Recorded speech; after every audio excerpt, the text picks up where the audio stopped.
High, Krishna IT tips চ্যানেলের পক্ষ থেকে সকলকে স্বাগতম। আশা করি তোমরা সকলেই ভালো আছো। তো আমি আজকে শেখাবো এমএস ওয়ার্ডের কোনো ডকুমেন্টকে কিভাবে আমরা পিডিএফ ফাইলে সেভ করব। তো আমাদের কিন্তু খুবই প্রয়োজন, আমরা এমএস ওয়ার্ডের যে কোনো ডকুমেন্ট তৈরি করার পর সেই ডকুমেন্টটিকে অনেকেই আমরা পিডিএফে কনভার্ট করতে চাই। তো কিভাবে আমরা পিডিএফে কনভার্ট করব তো আমি দেখাচ্ছি। তো প্রথমে এমএস ওয়ার্ড সফটওয়্যারটি ওপেন করতে হবে। ওপেন করার পর আমাদেরকে সবার প্রথমে একটি ফাইল তৈরি করে নিতে হবে। যেমন আমার এখানে একটি বায়োডাটা তৈরি করা আছে, এই বায়োডাটাটি আমি পিডিএফ ফাইলে সেভ করে দেখাচ্ছি। তো প্রথমে তৈরি করার পর আমাদেরকে ফাইল মেনুতে ক্লিক করতে হবে। তো ফাইল মেনুতে ক্লিক করে আমাদের এখানে সেভ অ্যাসে ক্লিক করতে হবে। তো সেভ অ্যাসে ক্লিক করলাম, ক্লিক করলে সঙ্গে সঙ্গে এরকম একটি উইন্ডো আসবে।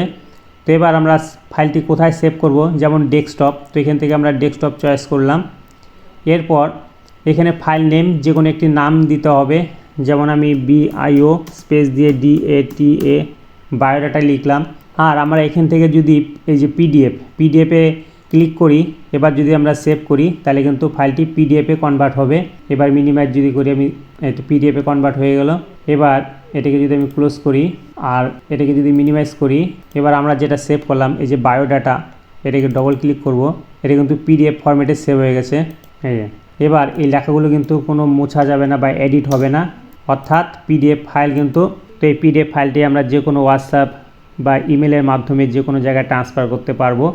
এবার হোয়াটসঅ্যাপে করলে প্রত্যেক জায়গায় এই ফাইলটি কিন্তু মোবাইলে ডিসপ্লে হবে। তো খুব সুন্দর। তো ভিডিওটি যদি ভালো লেগে থাকে তাহলে অবশ্যই চ্যানেলটিকে সাবস্ক্রাইব করে দিবে এবং পাশে থাকা বেল আইকনটি প্রেস করে আর একটি লাইক কমেন্ট করে তোমাদের মতামত জানাবে। তো তোমরা সবাই খুব ভালো থেকো।